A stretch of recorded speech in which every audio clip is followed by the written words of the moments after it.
Welcome to the Customer Wins podcast, where business leaders discuss their secrets and techniques for helping their customers succeed and in turn grow their business. Hi, I'm Rich Walker, the host of the Customer Wins, where I talk to business leaders about how they help their customers win and how their focus on customer experience leads to growth. Some of my past guests have included Liz Fritz of F2 Strategy, Dr. Kara Hartle of Troy Medical, and Adrian Johnstone of Practify. Today, I'm speaking with Artem Koren, co-founder and chief product officer of Sembly AI. And today's episode is brought to you by Quick, the leader in enterprise forms processing. When your business relies upon processing forms, don't waste your team's valuable time manually reviewing the forms. Instead, get Quick. Using Quick, you'll be able to generate completed forms and get back clean, context-rich data that reduces manual reviews to only 1 out of 1,000 submissions. Visit quickforms.com to get started. Now, before I introduce today's guest, I want to give a big thank you to Dr. Jeremy Weiss of Rise25 and host of the Inspired Insider podcast. Go check out his website at rise25.com, as they specialize in helping B2B companies launch and operate podcasts. In fact, they helped me launch this podcast. All right, I'm really excited to talk to today's guest. Artem Koren is co-founder and chief product officer of Sembly AI, where he is building meeting intelligence technology for professional services teams.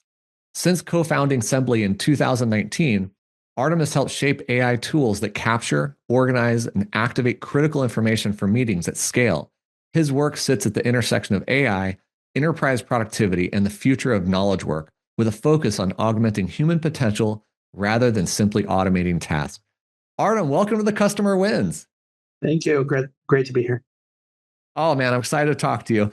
And we'll talk about that in a minute. So for those who haven't heard my podcast, I just love to talk to leaders about what they're doing to help their customers win, how they built and deliver a great customer experience, and the challenges to growing their own company. So Artem, let's understand your business a lot better. How does your company help people? If I were to summarize all the ways that we help people, I think centrally we make people's lives easier. That's how we help people. And we can get into all the details of all the different ways that works. But I think the crux of the product is to simplify a person's life at work. We live in a very stressed and overly information really rich world today. And I think anything we can do to simplify and reduce the noise is a big win for everyone, and also an improvement in quality of life, both generally and work-wise. So I think that's the crux of the Sembly product. Oh, I love it, man. It's about the easy button. Let's make this easier. My company name is actually Efficient Technology Inc. Quick is what we go by in our brand. But to me, it's always been about how do I create efficiency so I don't repeat the job over and over again. And look, one of the reasons I'm excited to talk to you, and I told you this when we first met, was your product was the very first note-taking AI-driven product I used in 2022. Like, honestly, you're one of the introductions to AI from my experience, and I've taken it so much further in terms of my education and learning about it, but you sparked something. And you were early to this game. So you started your company in 2019. Can you talk about how you saw the vision for where this was going to go and how this has been evolving? Sure. So when I got together with my co-founder in 2019, we both were very interested in what AI could do. And we specifically thought about the space of meetings and the fact that what happens inside of meetings never gets carried over into any kind of technology. There's a lot of products out there to support actually having a meeting, like the Zooms of the world. But what happens in the meeting was always a black box. And we thought that if technology could understand what that conversation was about, there could be great gains to be had. And I dabbled with AI very early, around 2010. I had another startup where we tried to make tech to use AI to automatically recognize cancer and digitized biopsies. And we were a little bit early to the game at the time, but that was really my first inauguration into what I would call the modern era of AI, which is kind of neural net based. And so way back then, I already had a good kind of sense of what AI means from a technological standpoint. And then fast forward, 9, 10 years, the space had evolved, certainly not yet to where it is today with the GPT and large language models, but enough where you can do a lot of really interesting things that weren't possible before. Yes, it was harder to do. Yes, it was less accurate, all of that, but still very, very interesting. And so we set out to do that. The state of AI was very, very nascent at the time. And basically, every step along the way, we essentially had to invent something new to make the use case workable. And we were even surprised about things like transcription technology that, had a lot of time to evolve, but yet, even from the biggest providers like Google, Amazon, the quality of their transcription was very dodgy. And there was really one or two providers in the world that can give you a level of accuracy that was acceptable. And so we actually had to solve that problem. We actually built our own transcription engine as well. Then you had to do diarization, which is who says what. And then you actually had to extract the analytics from the meeting. And that was all. Each kind of analytic that you wanted to do was its own invention, right? To get tasks out of a meeting. That was its own project. So yeah, it was a lot of interesting, exciting innovation work. And then 2022, 23 came and everything got flipped upside down. Well, yeah, I was going to say you can take a large language model today and start building this type of technology, but you had to invent it, right? And gosh, this is how I felt. I started my company in 2002. There was no Stripe or authorize.net or any way to do payments. It was so hard to do. There was no Aweber or vertical response or SurveyMonkey. There was nothing to send emails and do all this type. We had to invent all that stuff along the way. So I can only imagine what you're going through, but let's talk about that world being upside down. Did you suddenly go, oh my gosh, we have to switch our models and change things around? Or did it just because of proliferation of tools happened or what? I mean, pretty much. The reality is that we saw it coming early, but interestingly, so as you saw, kind of the world took a while to turn ships into this new direction, this new kind of technology that and user experiences that LLMs bring. It was a few years before everyone kind of normalized into it, and today that's an accepted truth. But there were a few years where people were like poo-pooing it and saying, "Oh, but it can't do this and it can't do that, and it hallucinates and that and that." So it took a while. But the funny thing is, even in our company at Sembly, even though we're an AI frontier company, we had a microcosm of that. We had a good number of our technologists who were very skeptical, like hyper skeptical, and we're not on the ship. Like they were, they were hardcore engineers. They're used to thinking in terms of functional programming, right? Like input X, output Y, and logic in between. And they couldn't get themselves out of that paradigm. They were in that paradigm so deep that it was very difficult for them to embrace this new way of thinking about what tech can do. And so even internally, it took a while for me to kind of push everyone over that kind of cliff of it's no longer about functional. It's about LLM based, which is a very different way of thinking about implementing experiences. You have no idea how glad I am to hear this. I'm not alone. I mean, we were not an AI first company to begin with, but we have said we are going to be AI first in what we do, how we think, what tools we select, what we build.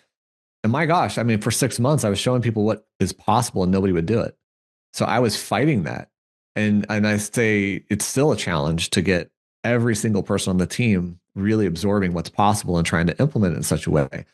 Did you find yourself, I don't want to bring up like any kind of bad feelings, but did you find yourself having to transition people around or out who just couldn't get it? Yep, I did. But you know what? It was never like adversarial or negative. Um, there were people we had who were just very specialized in a certain way of working. Like that was what they were very expert in. And it the door was open for them to step into this different kind of world, but for them it meant they had to really jettison a big part of their expertise and switch into a completely different world. It's like someone who, is like grew up most of their life coding assembly, and now you're asking them to do Java. It's like uh, for the non-techs, maybe that's not as good as an analogy, but it's essentially it's a difference between like you're playing with memory address spaces and like specific CPU instructions, and that's all you're doing, versus you're talking about business objects doing methods on business actions. It's a completely different paradigm. It all happens to be tech. It all happens to be programming, but it's very different. Another, maybe a more accessible analogy there is like if you're a doctor and let's say like you spend your whole life like doing, I don't know, like very hands-on like knee surgery, but now there is like a robot that does it. Whatever your like nuanced, physical touch that you've developed over decades is now irrelevant. All of that is done by the robot. Your job is completely different now. Like your job is to make sure the robot does a good job. That's a completely different set of skills. And so we had people who stepped into the new environment and were very successful there and thrived. And then we had some people who just weren't willing or weren't interested. And those people had to move on to a direction that they're more comfortable with. Yeah, it's a hard thing, and especially as a leader, it's really hard. You see this and you don't know how to really help people make the choice or not, and it's up to them. It's really up to them. Look, let's transition to another part of this topic, which is the agentic world. There's this promise that agents can replace the people. I don't fully believe that. So I'm kind of curious. Your product has to evolve too. So what are you guys doing with agents and agentic workflow and like the world of, I guess, the agentic world that we're seeing pop up? Yeah, so I guess, Rich, is a good time reveal. I'm actually an AI agent. I'm not real. This is not Wait, I saw you walk away from your desk before we started recording. I know this is no way. My agent is that good.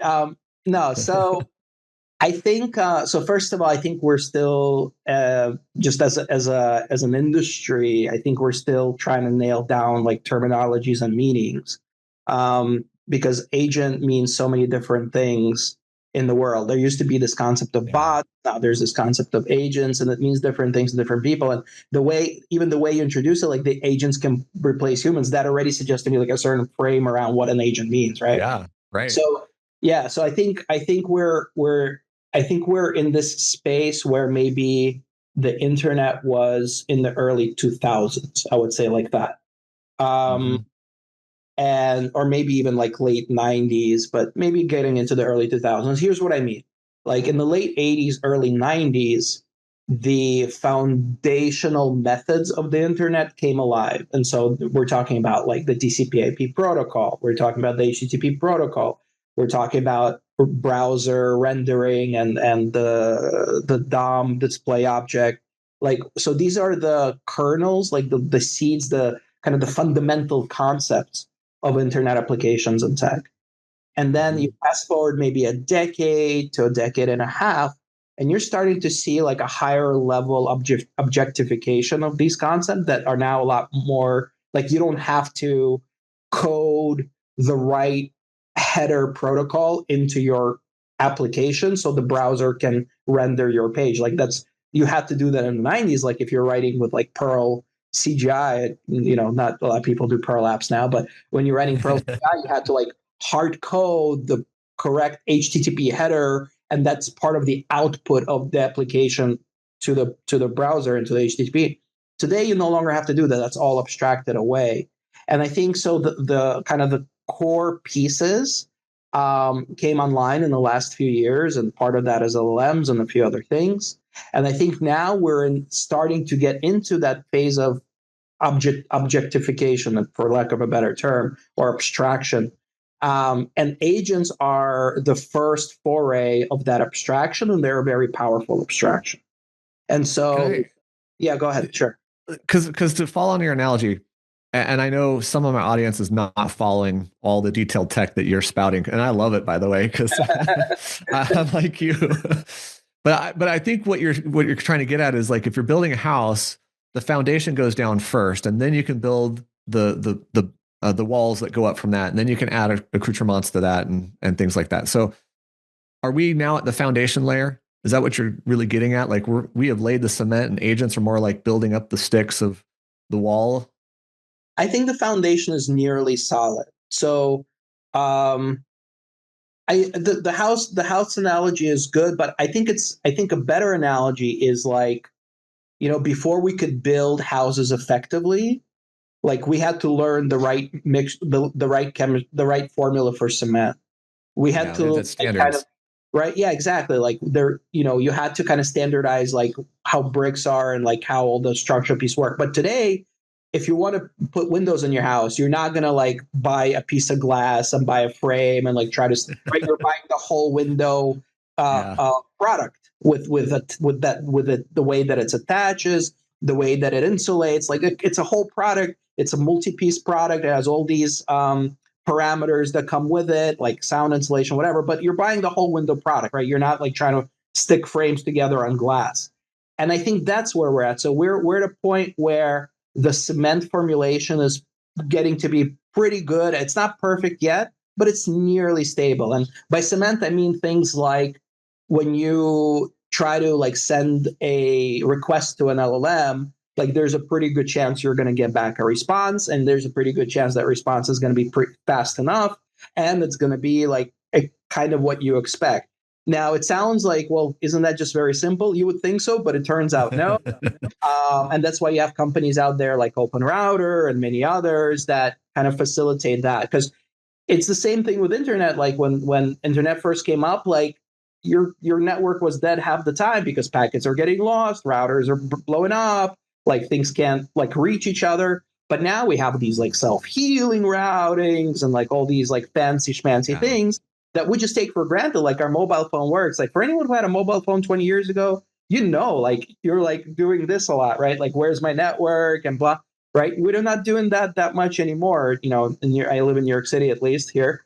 And I think that's the point, right? Because you need that level of stability and robustness to then build applications that really users can use at scale. Like it's not okay if half the time the thing just doesn't work, or takes too long, or gives you garbage back.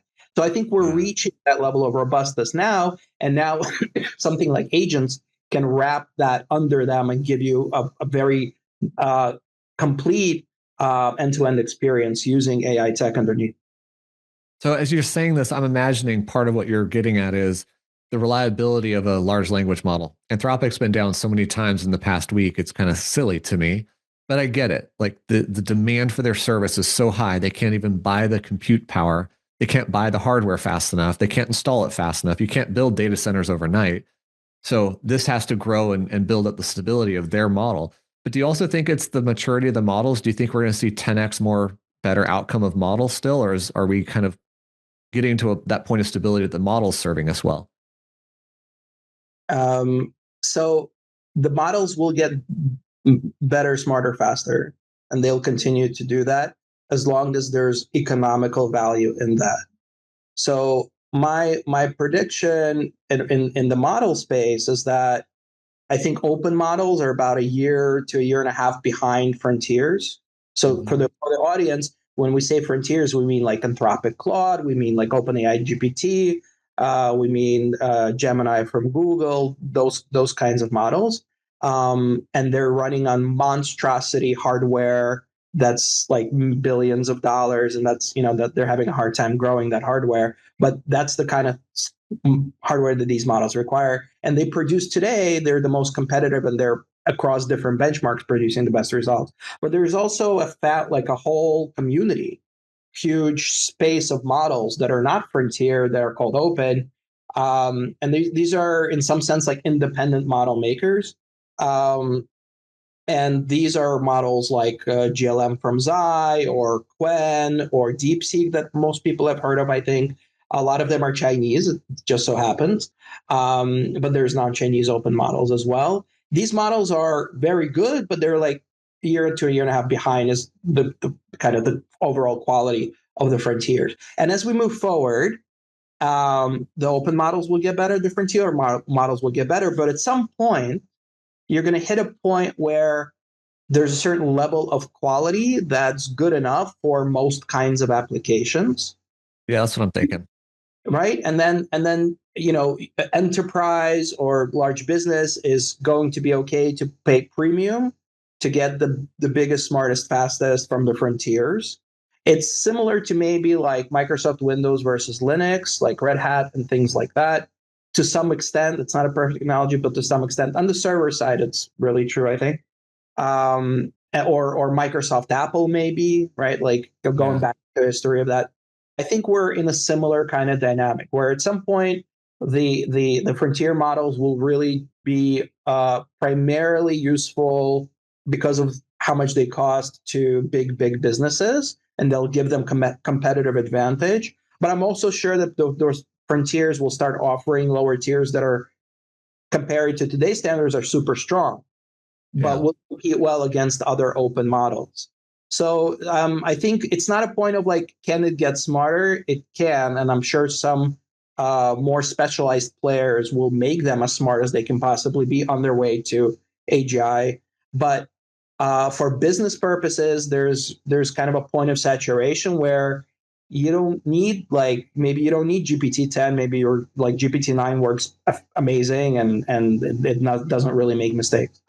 I think this is where architecture comes into play too, because what I've been building privately, the architecture I've built, it works better on Sonnet, Claude Sonnet, which is a lower model than Opus. Opus doesn't work as well. So you can architect your solutions to actually be optimized for a model type or a model setting, if you will.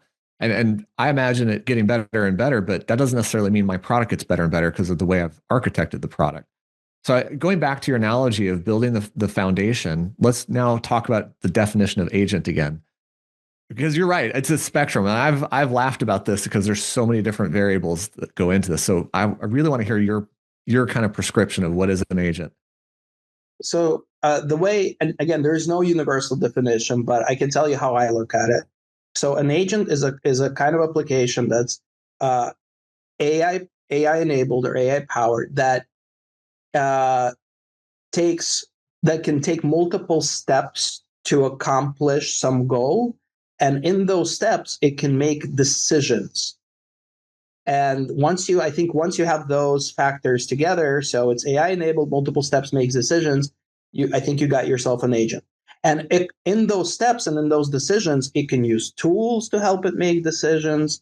It can use external information. It can use internal information. So it can do things in each of those steps to make a decision. And then the decision could be to take a next step to do something else.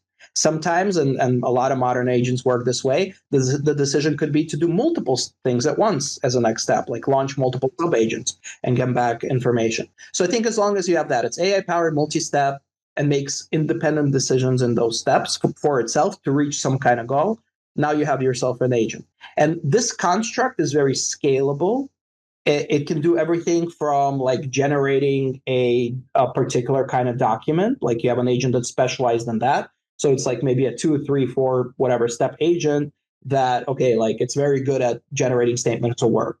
And so, for example, like you ask it for a statement of work, it already knows, okay, I need to pull like this kind of information together. I know what the sections in the statement of work are. I'm going to fill them out. If I don't have enough information, I'll have them make a decision about asking you to give me more information. And then like next step could be to actually like render the document and like fill in the sections, all of that stuff, right? But it takes a few steps and it makes a document.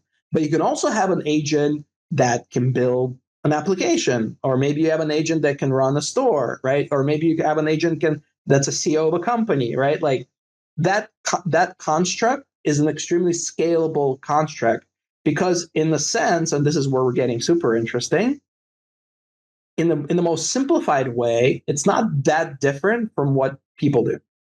Right.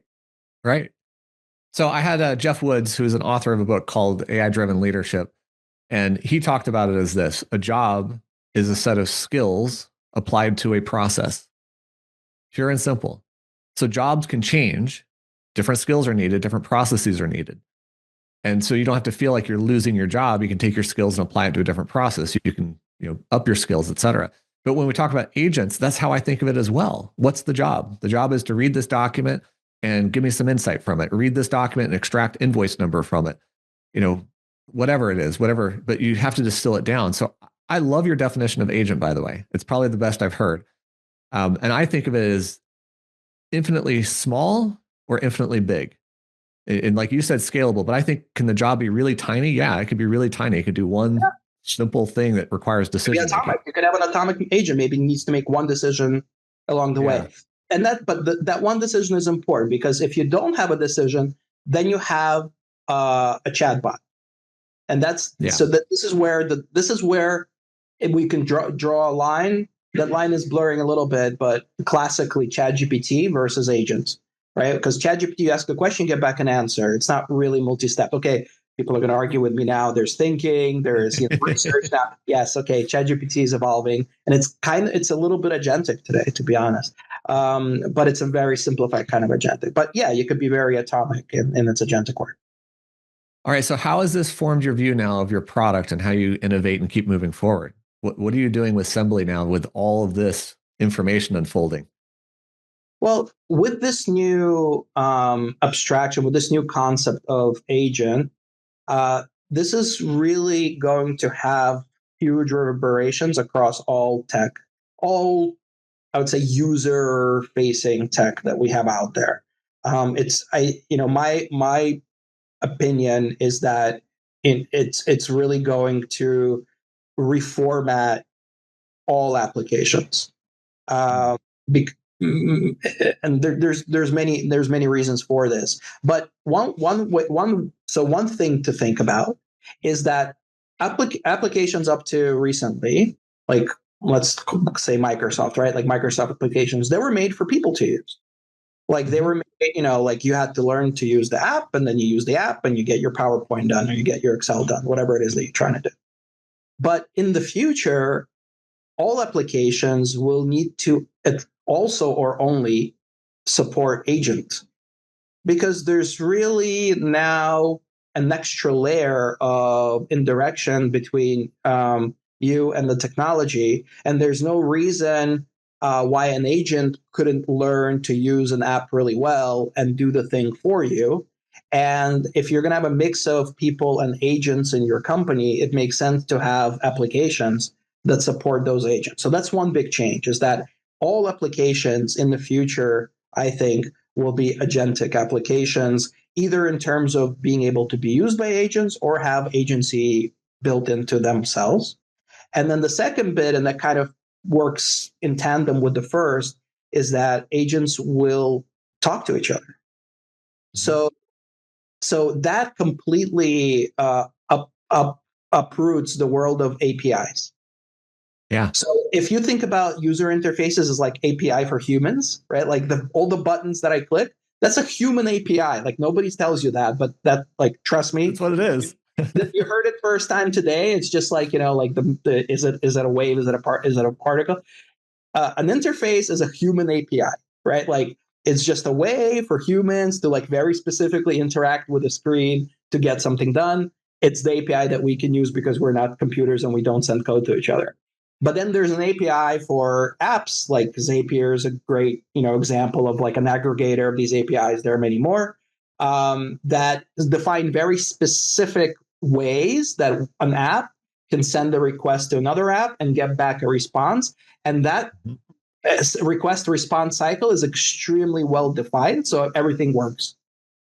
And if you make a mistake, like you send the wrong question, like the wrong field, your thing will flop, right? It'll say, "What are you talking about? I don't understand you," because computers are really good at being exact. But now you have agents who couldn't care less about being exact. You've talked to ChatGPT, you make all the spelling mistakes, it still knows what you're talking about. So now agents can just talk to each other in plain text. And so if I have an agent, let's say there's an agent that I have that's really good at building case studies for your business, right? So historically, you have a professional services company or any sales team, and you have a customer and they want a project. And they're like, okay, like, have you done things like this before? You say, yeah, we have. And let me send you some case studies. Okay. Those case studies are not going to be exactly about what this customer is asking. They're going to be some templated case studies that you've generated because case studies are hard and they take a long time to do and they require a lot of effort. But what if, like, you could send a bespoke case study each time you have a customer. Like the customer Yeah. says, I want to build this thing. I want to build it in France. And, I want it to take 4 months instead of the usual 6. And this thing has to be left to right instead of right to left. And you say, okay, like here's a case study. And your case study will show them like as close as possible to what they're trying to accomplish, that you have done something very similar to this before, and that you can do the work. And so you can build a complete case study, rich media, beautiful images, visuals, your brand, their brand, whatever you want, in a click, because there's an agent that knows how to do that. Okay, but in the process of building that case study, that agent is going to, at some point of decision making, is going to say, okay, I need some customer quotes for this case study, right? Like I want a quote from a customer. So that agent should be able to talk to another agent that knows about your customer conversations. And it should say, hey, John, I don't know, right? Whatever the agent's name is going to be. I'm building a case study, literally in text. If you've had a chat screen, you could see this. It'd say, hey, John, I'm building this case study, and it would be really great if you can give me quotes to reflect this and this from these kinds of customers. Do you have any quotes like that? And John goes, thanks, Amy. 1 second, let me take a look.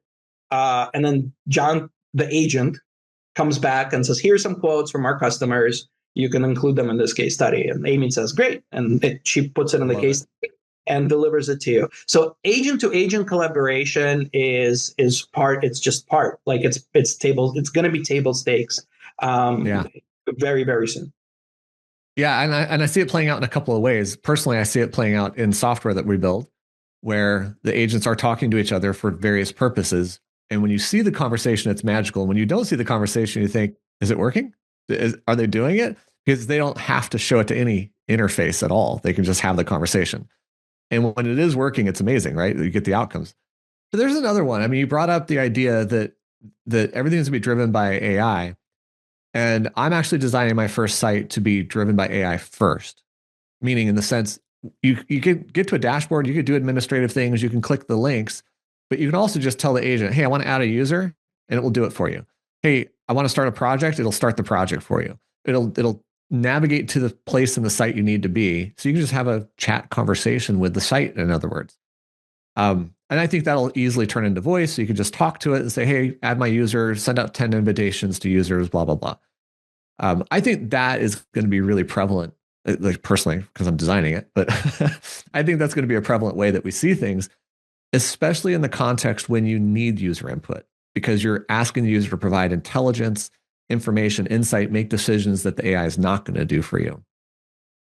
Man, we're running out of time, Artem, and I want to geek out with you so much more. But I do have to wrap this up. So thank you for all this. Before I get to my very last question, what is the best way for people to find and connect with you? Sure. So me personally, you can find me on LinkedIn, Artem Koren, Koren. Happy to connect there. Much better LinkedIn than email. Also, you can find our website. It's www.sembly, sembly.ai. There's a free trial. You're welcome to register and try the product. No obligation. And see if it works for you. We haven't talked a lot about what Sembly does, but it's partly agentic.